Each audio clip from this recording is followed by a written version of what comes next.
Hi everyone, my name is Matt. I'm the youth and family pastor at Cornerstone Church in Marshfield. I'm here today with your Cornerstone Connection, a daily devotional.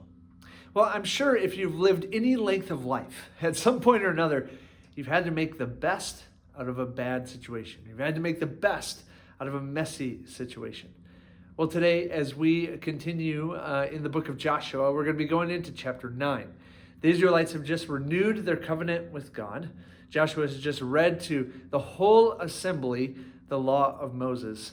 And now they are going to continue their journey in the promised land and taking this land that God has given them.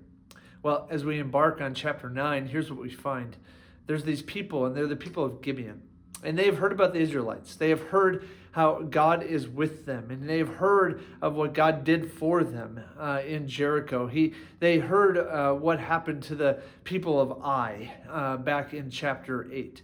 And so, of course, like many people in the Promised Land, they're fearing for their lives. They know that no matter what they do, because God is with the people of Israel, they're toast. And so they come up with what's called a ruse in my Bible. It's a deceptive plan. And they decide, okay, we are going to go and visit these people of Israel. We're going to go talk to Joshua, and we're going to ask him to make a treaty with us. But the only way he's going to make a treaty with us is if we let him know that we are from a distant land. And the only way he's going to think we're from a distant land is if we look like we're from a distant land. And so they show up in chapter 9. You can look at it as I'm just kind of summarizing here until we get to the place where I want us to be at.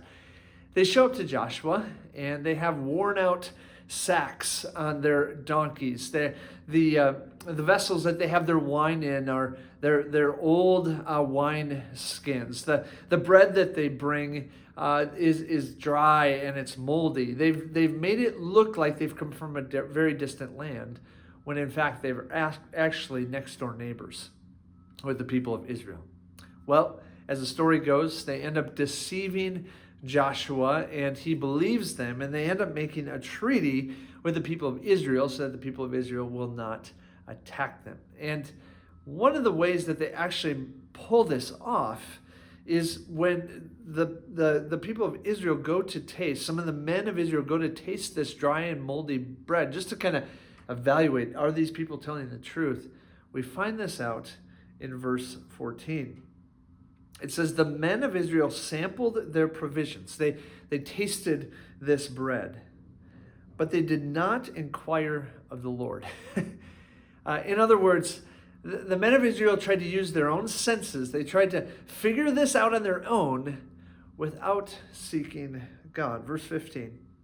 Then Joshua made a treaty of peace with them to let them live, and the leaders of the assembly ratified it by oath. And so Israel's been deceived. Joshua's been deceived. These men of Israel have been deceived. And now they have a treaty with a next door neighbor, a neighbor that they were supposed to overcome, the people of Gibeon. But they've made this oath, they've made this treaty, and they've made it in the Lord's name. And as you can imagine, as the people of Israel like to do, they're not happy about this. It says in the middle of verse 18, the whole assembly grumbled against the leaders, but all the leaders answered, we have given them our oath by the Lord, the God of Israel, and we cannot touch them now. So people of Israel know they are bound to their oath to the Lord. They cannot break it.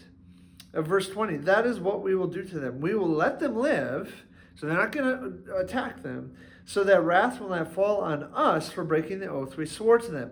They continued, let them live, but let them be woodcutters and water carriers for the entire community. So the leaders' promise to them was kept. Then Joshua summoned the Gibeonites and said, why did you deceive us by saying we live a long way from you while actually you live near us? You are now under a curse. You will never cease to serve as woodcutters and water carriers for the house of my God. And the people of Gibeon respond, that's okay. We just didn't want to be overcome by you because we knew that God was with you. And then verse 26 and 27, so Joshua saved them from the Israelites, and they did not kill them. That day he made the Gibeonites woodcutters and water carriers for the community and for the altar of the Lord at the place the Lord would choose. And that is what they, the Gibeonites, are to this day. So Joshua makes the best out of a bad, hairy, yucky, messy situation. And yet, when we look at the story, this all could have been avoided had the men of Israel done one thing: sought the Lord. And so, friends, for all of us today, we all are susceptible to getting ourselves in hot water, to getting ourselves in messy situations. My question for you is, will you pause and seek the Lord?